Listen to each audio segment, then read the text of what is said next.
পান পাতার মধ্যে এক টুকরো লেবু চিপে দিন। আপনি কল্পনা করতে পারবেন না এটা কি তৈরি করতে পারে। পান পাতা তো অনেকেই খান, কিন্তু কখনো কি এতে লেবু চিপে দেখেছেন কি হয়?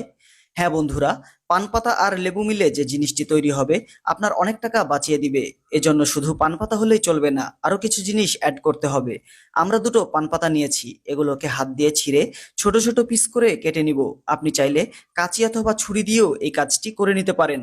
এবার লাগবে চা পাতা, 2 চামচ চা পাতা অ্যাড করলেই হবে। আরো লাগবে মেথি, এটা মশলার দোকানে কম দামেই পেয়ে যাবেন।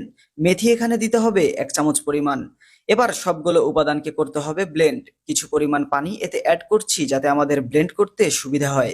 আপনার বাসায় ব্লেন্ডার না থাকলে পিষনি দিয়ে অথবা শিলপাটায় পিষেও কাজটি করতে পারেন, সমস্যা নেই। আমাদের এটা ব্লেন্ড করা হয়ে গেছে। এই দেখুন কেমন হয়েছে, খুব দামি একটি জিনিস তৈরি হচ্ছে। এবার একটি বাটির মধ্যে ঢেলে নিচ্ছি। দেখুন, সবগুলো উপাদান মিলে এরকম গাঢ় ও ঘন তৈরি হবে। এ সময় এতে দিয়ে দিন লেবুর রস। 1 চামচের মতো লেবুর রস মিশিয়ে দিলেই চলবে। এবার ফাইনাল যেটি লাগবে তা হলো নারকেল তেল। আমরা প্যারাশুট নারকেল তেল ব্যবহার করছি। আপনি চাইলে যে কোনো ব্র্যান্ডের ব্যবহার করতে পারেন। নারকেল তেল দিব 1 চামচ পরিমাণ। ব্যাস হয়েছে। সবগুলো উপাদানকে এবার ভালোভাবে মিশিয়ে নিতে হবে। কেন হয়ে গেছে দেখুন, এটি ঠিক এমন হবে।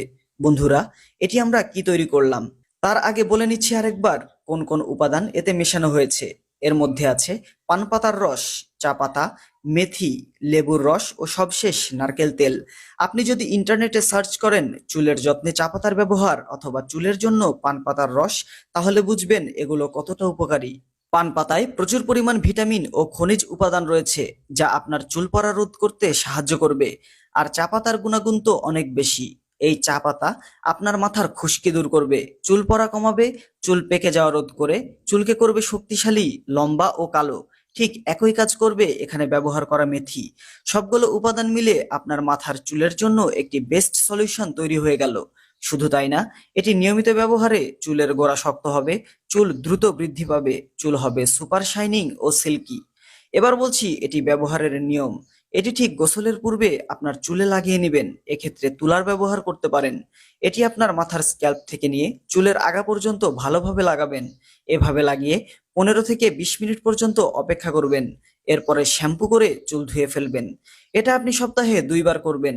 প্রথমবারেই আপনি দেখবেন আপনার চুল আগের চেয়ে উজ্জ্বল, শাইনি আর সিল্কি দেখাচ্ছে। এটা রেগুলার ব্যবহারে দেখবেন আপনার চুল পড়ার সমস্যা, চুল অকালপক্যের সমস্যার সমাধান হয়ে গেছে।